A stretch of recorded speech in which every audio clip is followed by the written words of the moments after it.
Bahasa Sunda, bahasa indung urang Sunda. Assalamualaikum warahmatullahi wabarakatuh. Sampurasun.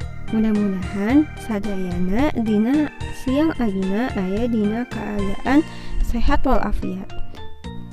Dinten ayeuna urang bakal diajar tentang kalimah barang. Hayu urang kawitan pelajaran bahasa Sunda ayeuna ku bacaan Bismillahirrahmanirrahim. Kalimah barang. Kalimah barang nyaeta kalimah anu unsur caritana mangrupa kecap barang. Kecap barang nyaeta kecap anu nuduhkeun barang atawa ngaran anu dianggap barang.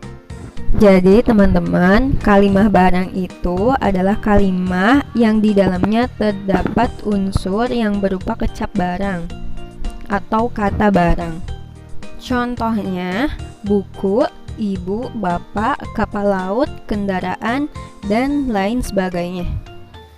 Contoh kalimah barang kahiji atau yang pertama yaitu kendaraan anak kapal laut. Nah, di sini ada dua kalimah barang. Pertama kendaraan anak, kedua kapal laut. Kendaraan anak termasuk jejer. Jejer itu adalah subjek ya, teman-teman. Ya, ditandai dengan huruf J.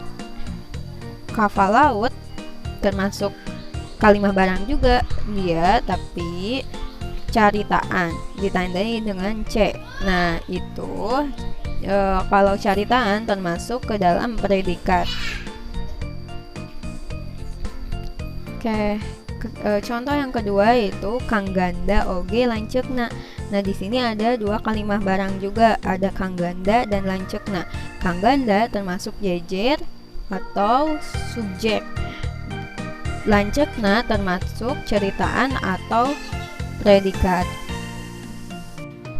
Untuk hari ini teman-teman tidak ada tugas ya. Silahkan disimak videonya dengan baik. Untuk pelajaran bahasa Sunda kali ini dicukupkan sekian. Hatur nuhun perhatosana. Terima kasih atas perhatiannya. Wassalamualaikum warahmatullahi wabarakatuh.